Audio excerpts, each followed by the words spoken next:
Hey there, let's talk about something real, something that's holding so many people back, but isn't always discussed openly. Excessive masturbation can feel like a silent thief, draining your energy, stealing your time, and chipping away at your confidence.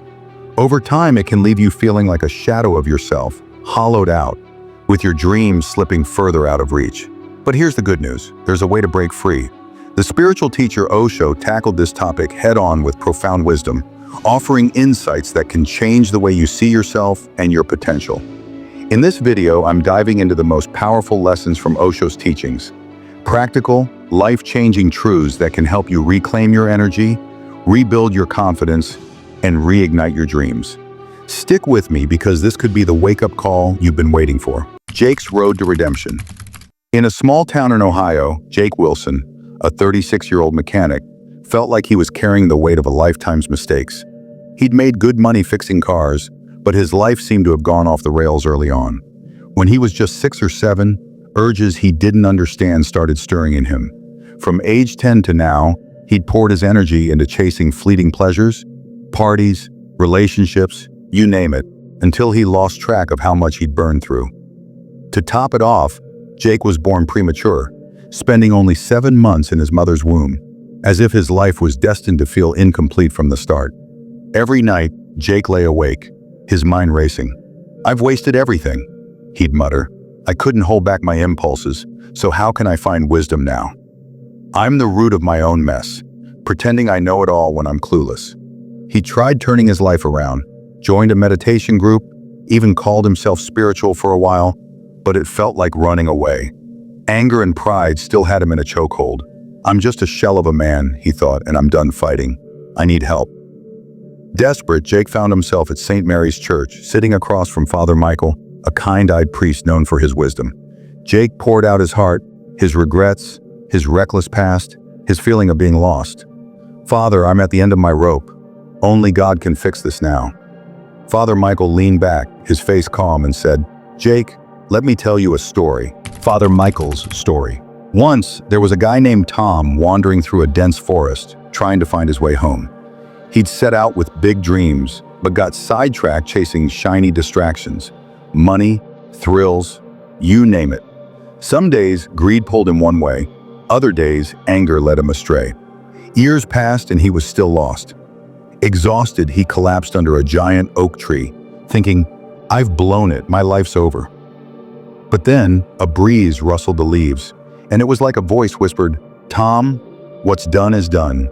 Why waste more time crying over it? You're here now. This forest isn't your end, it's just a stop on your journey. Get up and keep going.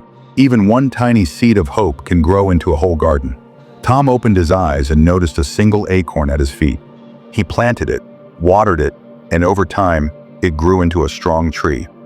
Sitting in its shade, he realized home wasn't a place out there. It was inside him all along. He just had to wake up. Jake and Father Michael's conversation. Jake's eyes welled up as the story sank in. "But Father," he said, "I've got nothing left. I've burned through everything." Father Michael smiled warmly. "Jake, you're sitting here aware of your mistakes. That's your seed. Regret isn't your enemy, it's your teacher. It's telling you not to waste another second. The arrow's already left the bow. You can't take it back, but you can aim a new one today." Jake shook his head.